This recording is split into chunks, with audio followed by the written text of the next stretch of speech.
రంగురంగుల పూల గంధాలతో, మూలికల సువాసనలతో పరిమళించే ఇక్కడి గాలి, చెట్ల పొదల మధ్య జలపాతాల నాట్యం, ప్రకృతి హృదయ రాగాలతో చెప్పే ఒక అందమైన ప్రేమ కథ.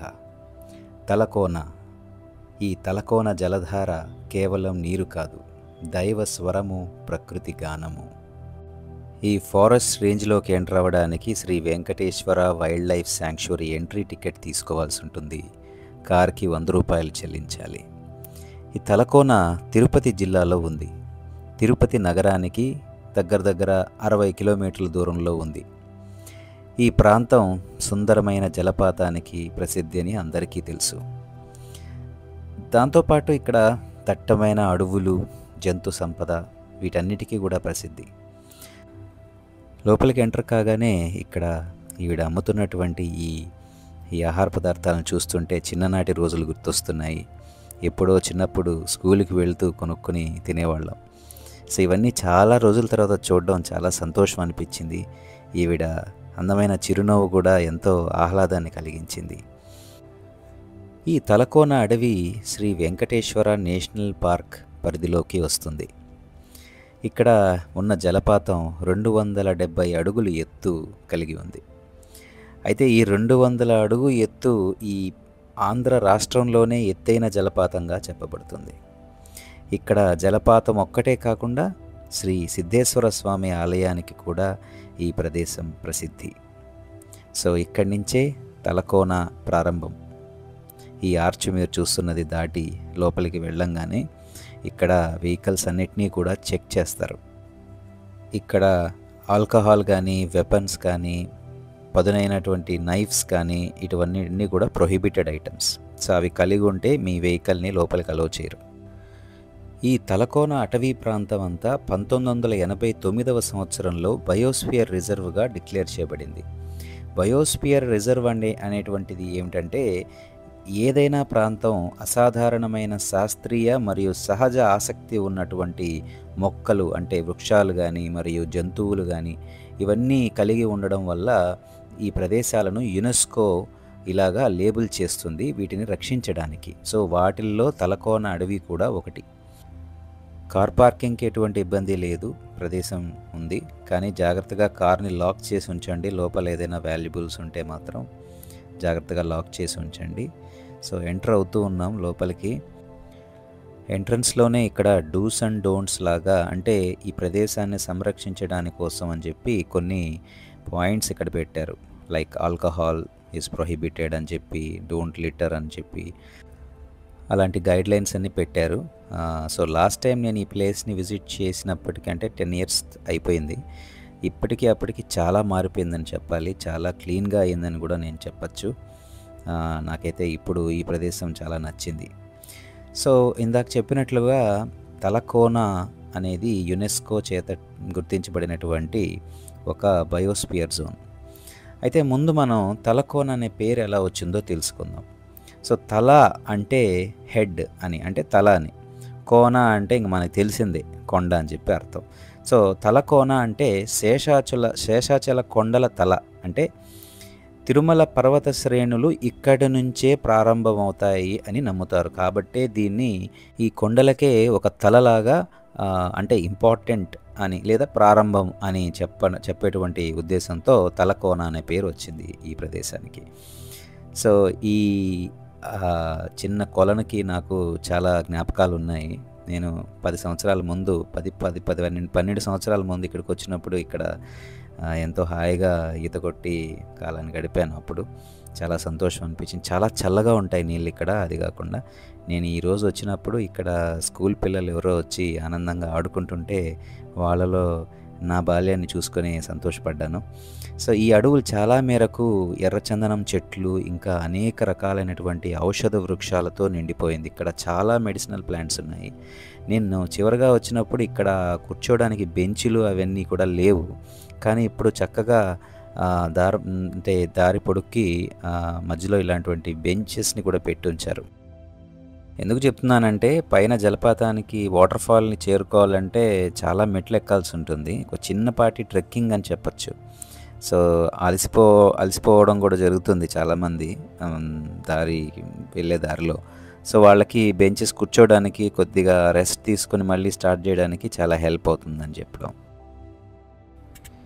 ఈ తలకోన అడవులు చాలా అరుదైనటువంటి మరియు అంతరించిపోతున్న జంతువులు ఇక్కడ మనం చూడొచ్చు. సో, వాటిల్లో మౌస్ డియర్ అని, గోల్డెన్ గెక్కో అని, సో ప్యాంథర్స్, సో ఇలాంటివన్నీ కూడా సాంబార్ డియర్స్ అంటాం కదా, వాటికి కూడా ఈ అడవులు నిలయంగా ఉన్నాయి.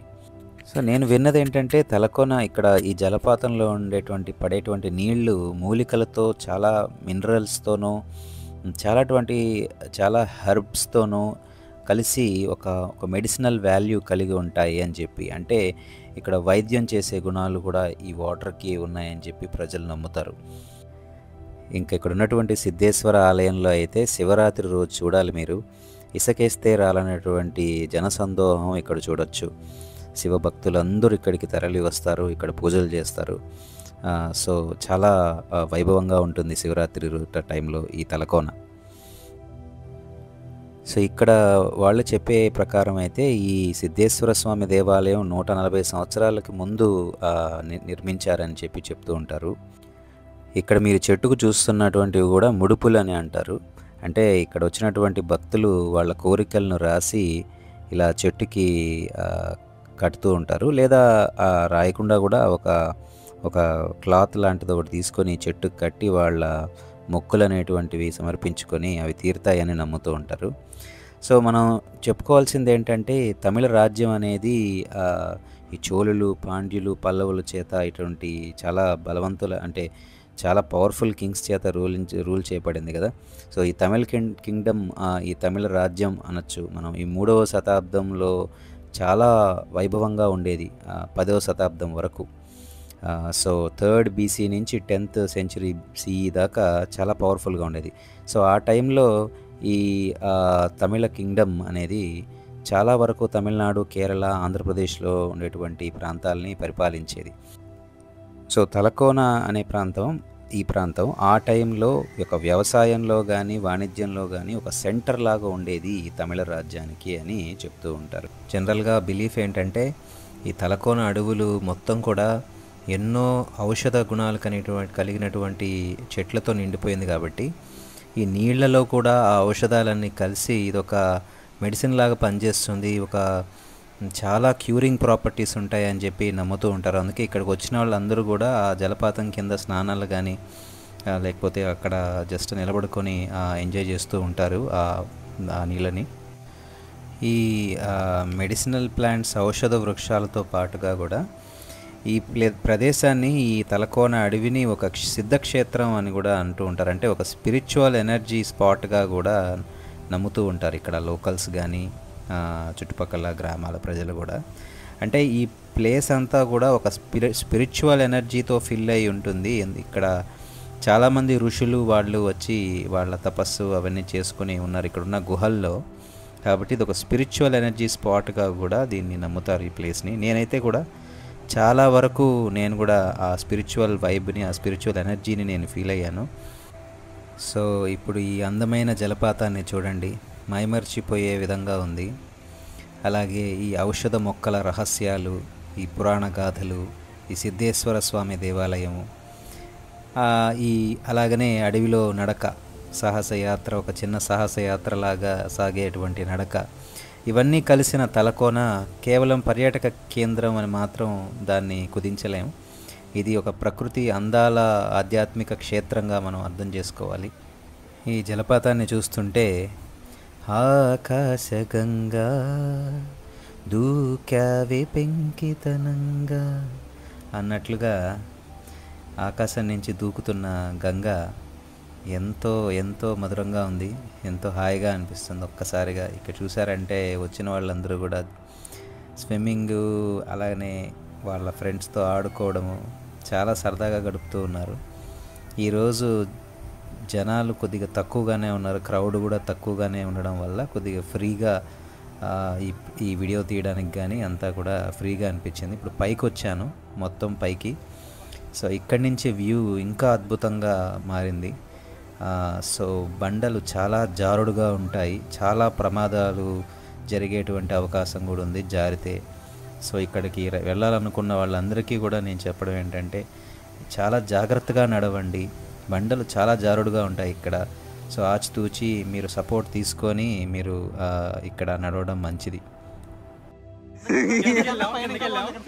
పైన క్రౌడ్ కనిపిస్తుంటే పైకి వచ్చి అసలు ఎలా ఉంటుంది, ఇక్కడ పైకి రావచ్చని ఐడియా లేదు.